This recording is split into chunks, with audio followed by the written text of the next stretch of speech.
कालिका चंडिका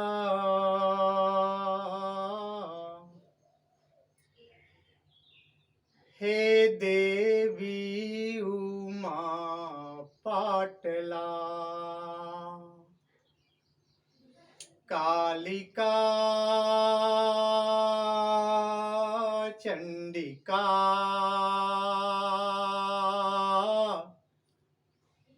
हे देवी उमा पाटला।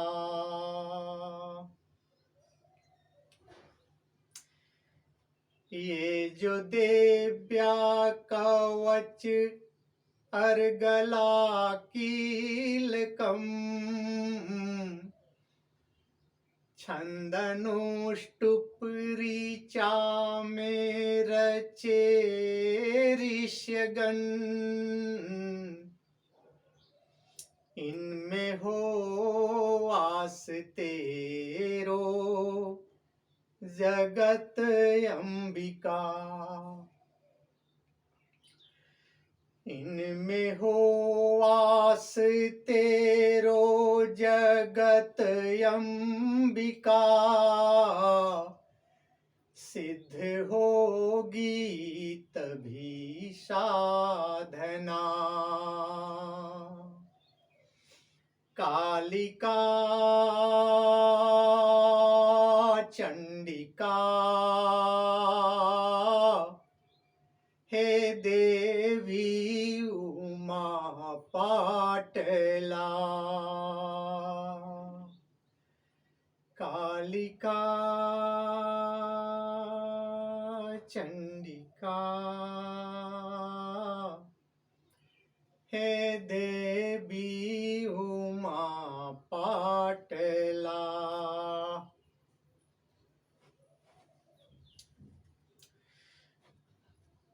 जो लोग पुराणों का गहन अध्ययन करते हैं तथा श्री दुर्गा सप्तशती में जिनकी आस्था है और जो देवी के भक्त हैं, उन्हें इस बात को लेकर तनिक भी आश्चर्य नहीं होगा कि तीन पौराणिक घटनाएं महिषासुर मर्दिनी के प्राकट्य का रहस्य खोल सकती हैं। क्यों कि जिस प्रकार दुर्गा सप्तशती चमत्कारिक ग्रंथ है, उसी प्रकार देवी का प्रादुर्भाव भी किसी चमत्कार से कम नहीं। इस गूढ़ कथा को जानने के लिए कृपया पूरा वीडियो देखें। यह वीडियो 2 भाग में तैयार होगा क्योंकि कथा लंबी है और रहस्य भी मां की कृपा से रहस्य भी खुलने में कम से कम 2 वीडियो तैयार करना पड़ जाएगा। और देखिए, एक बात और कह देना चाहता हूं कि सप्तशती में कुल 13 अध्याय हैं। 13 अध्यायों में कम से कम 13 गूढ़ रहस्य तो हैं ही। इसलिए आप हमारे YouTube चैनल को सब्सक्राइब कर लें तो ज्यादा अच्छा पड़ेगा। जो लोग गूढ़ रहस्य को जानना चाहते हैं, जिनकी सप्तशती में आस्था है और जो मां के भक्त हैं, मेरी विनती उन्हीं से है कि 13 अध्यायों के लिए 13 गूढ़ रहस्यों का कम से कम इसमें प्रकटीकरण होगा। इसलिए मेरी आपसे रिक्वेस्ट है कि आप श्री श्री विवेक श्री के YouTube चैनल को सब्सक्राइब कर लें और सब्सक्राइब कर लें, बेल दबा दें, इसलिए कि वीडियो खुलते ही नोटिफिकेशन आप तक पहुंच जाए।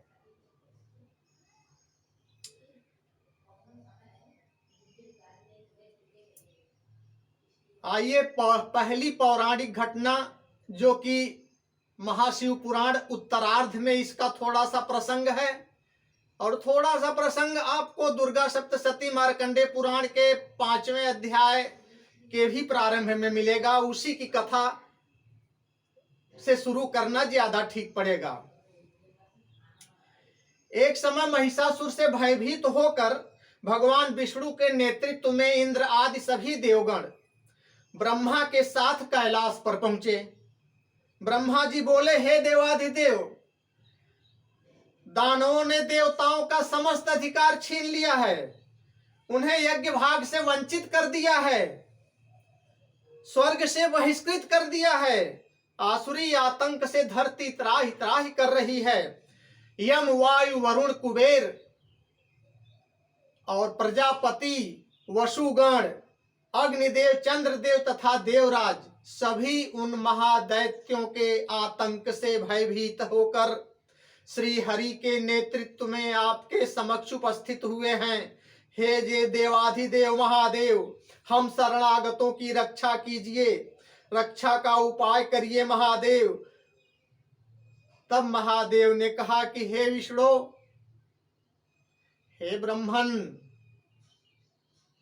देखिए हम त्रिदेव इस बात से अनभिज्ञ नहीं है कि प्रत्येक कल्प में समस्त सद्गुणों के साथ ये देव उपस्थित होते हैं, देवलोक गण जन्म लेते हैं। उसी प्रकार प्रत्येक कल्प में समस्त दुर्गुणों के साथ ये असुर, दैत्य, दानव, राक्षस भी जन्म लेते हैं। एक महिषासुर का अंत हो जाने से देवताओं की समस्या हल होने वाली नहीं है। हम सभी को मिलकर के एक ऐसी शक्ति का आह्वान करना होगा, एक ऐसी देवी का निर्माण करना होगा जो काल और परिस्थिति के अनुसार भिन्न भिन्न अवतार धारण करके इन अत्याचारी दानवों, राक्षसों, असुरों का अंत कर सकें, विनाश कर सकें इनका। काल और परिस्थिति के अनुसार अपनी समस्त शक्तियों के साथ, अपनी समस्त विभूतियों के साथ एक देवी का अवतरित होना बहुत ही अनिवार्य है। जब तक जगदम्बा अपनी समस्त शक्तियों के साथ अवतरित नहीं होंगी, तब तक इन अत्याचारी, महापराक्रमी और दुर्धर्ष दैत्यों, दानवों, असुरों व राक्षसों का विनाश असंभव है। महादेव बोले।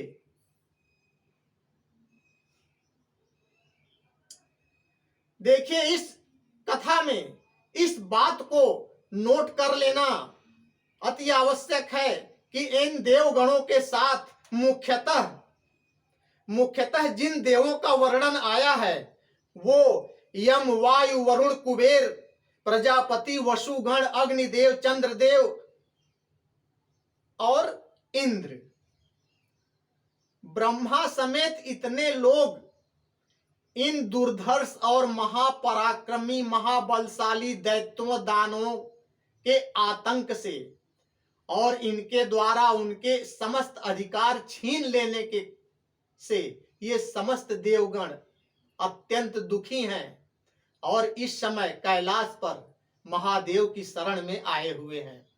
ये पहली पौराणिक घटना है।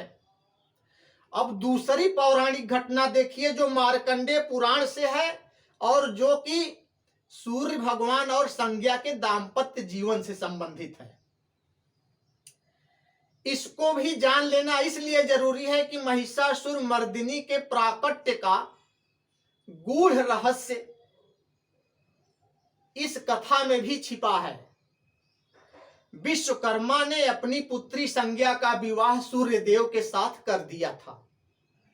जब भगवान सूर्यदेव संज्ञा की ओर देखते तो वह अपनी आंखें बंद कर लेती थी और परे हट जाती थी। क्यों? क्योंकि सूर्य के ताप और तेज का सहन उसको नहीं हो पाता था। इससे सूर्य रुष्ट भी हो जाया करते थे। उसकी समझ में नहीं आता था कि कैसे क्या करें।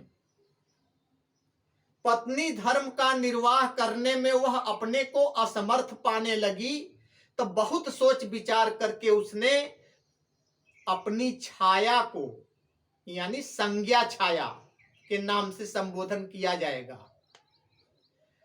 उन्होंने अपनी छाया को विवस्वान की पत्नी बनाने के लिए तैयार कर लिया और ये निर्देश दिया संज्ञा ने कि देखो विवस्वान के साथ इस तरह से पत्नीवत व्यवहार करना कि उनको अपने दाम्पत्य से किसी तरह का कष्ट न मालूम हो, ऐसा निर्देश दे करके संज्ञा अपने पिता के घर चली गई। संज्ञा के दिए गए निर्देशों के अनुसार छाया संज्ञा ने उसी तरह से विवस्वान का आशय मतलब सूर्यदेव से ही है, सूर्यदेव को ही विवस्वान कहा जाता है, पत्नीवत व्यवहार करने लगी। इधर संज्ञा अपने पिता के घर चली आई। जब कुछ दिन बीत गया तो विश्वकर्मा ने कहा कि देखो बेटी, तुम त्रिभुवन को आलोकित करने वाले भगवान सूर्य देव की पत्नी हो, तुम्हें पिता के घर में इतना अधिक समय तक रुकना ठीक नहीं है। अब संज्ञा कैसे बतलाती कि पिताजी, जिनसे आपने मेरा विवाह किया है उनके उद्दीप्त तेज को मैं सहन नहीं कर पाती, और सूर्यदेव यानी मेरे पति रुष्ट हो जाया करते हैं। बहुत सोच विचार करके मैं सोचा कि कुछ दिन पिता के घर चलूं, लेकिन ठीक है, कोई बात नहीं पिताजी, मैं जा रही हूं। ऐसा कह करके संज्ञा पिता के घर से तो निकली, लेकिन पति के घर नहीं गई। वह उत्तर कुरुक्षेत्र में चली गई और वहां एक घोड़ी बन करके संज्ञा तपस्या करने लगी। इधर एक दिन भगवान सूर्यदेव को छाया संज्ञा पर संदेह हुआ। संदेह इसलिए हुआ कि देखिए, उसके व्यवहार से तो स्पष्ट नहीं होता था, लेकिन छाया की छाया उनको दिखी नहीं दर्पण में, और जबकि वो एक साथ ही खड़े थे, इसलिए उनको शंका हुई और तब वो क्रोधित हो गए और उन्होंने छाया संज्ञा से कहा कि बताओ तुम कौन हो, नहीं तो अभी मैं तुमको शाप देता हूं, तुम भस्म हो जाओगी। डर के मारे जो सच्चाई थी वो छाया संज्ञा ने बता दिया। तब विवस्वान तुरंत विश्वकर्मा के घर गए और उन्होंने पूछा कि संज्ञा कहाँ है। विश्वकर्मा जी ने कहा कि हे भगवान, मेरी पुत्री आई तो थी मेरे घर, लेकिन कुछ दिन बाद मैंने उसको आप ही के यहाँ भेज दिया था। आखिर वह सूर्य लोक नहीं गई तो फिर कहाँ चली गई। विश्वकर्मा चिंतित हो उठे। चिंताग्रस्त तो सूर्यदेव भी थे, लेकिन उन्होंने सूर्यदेव ने अपनी दिव्य शक्तियों का ध्यान लगाया तो देखा कि संज्ञा भद्र सोमा नदी के तट पर एक घोड़ी बनकर के तपस्या कर रही है और विधाता से कह रही है कि हे विधाता, यदि मेरा प्रेम अपने स्वामी के प्रति सच्चा है, मेरा समर्पण अपने स्वामी के प्रति सच्ची है, मेरे प्रेम की निष्ठा अपने आप में परिपूर्ण है, तो मेरे स्वामी की आकृति सौम्य कर दिया जाए, मेरे स्वामी की आकृति सौम्य और शुभ हो जाए, ताकि मैं दाम्पत्य जीवन में उनके साथ पत्नीवत व्यवहार कर सकूं, पत्नीवत धर्म का निर्वाह कर सकूं। और जब सूर्य देव ने विधाता के समक्ष की गई संज्ञा द्वारा इस विनती को सुना तो सूर्य देव द्रवित हो गए। तब उनके समझ में आया कि संज्ञा के समक्ष जाते ही क्यों वो अपना आंखें बंद कर लेती थी, क्यों परे हट जाया करती थी, क्यों मुझसे दूर हो जाया करती थी। इसलिए सूर्य देव द्रवित हो उठे। ये पूरी तपस्या तो सिर्फ मेरे लिए हो रही है। अपने प्रेम और अनुराग को मेरे ऊपर समर्पित करना तो चाहती थी संज्ञा। यह भावना आते ही सूर्य देव द्रवित हो गए। उन्होंने तुरंत विश्वकर्मा से कहा कि हे शिल्प सत्तम,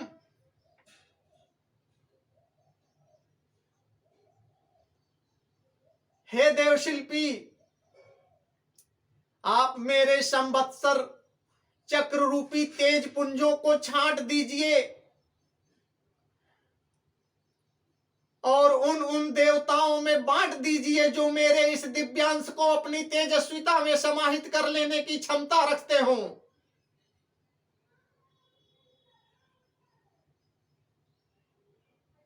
विश्वकर्मा ने वैसा ही किया।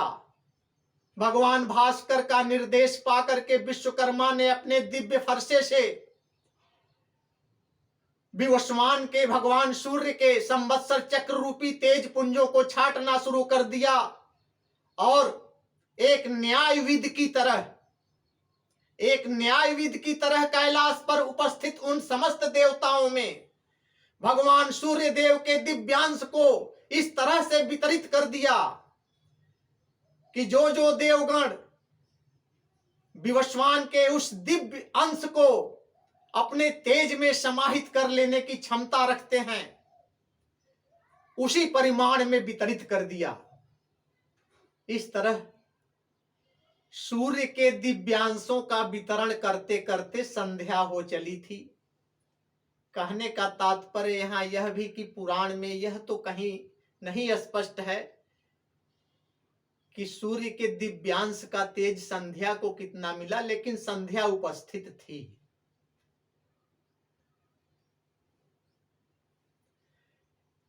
मार्कंडे पुराण की यह दूसरी पौराणिक घटना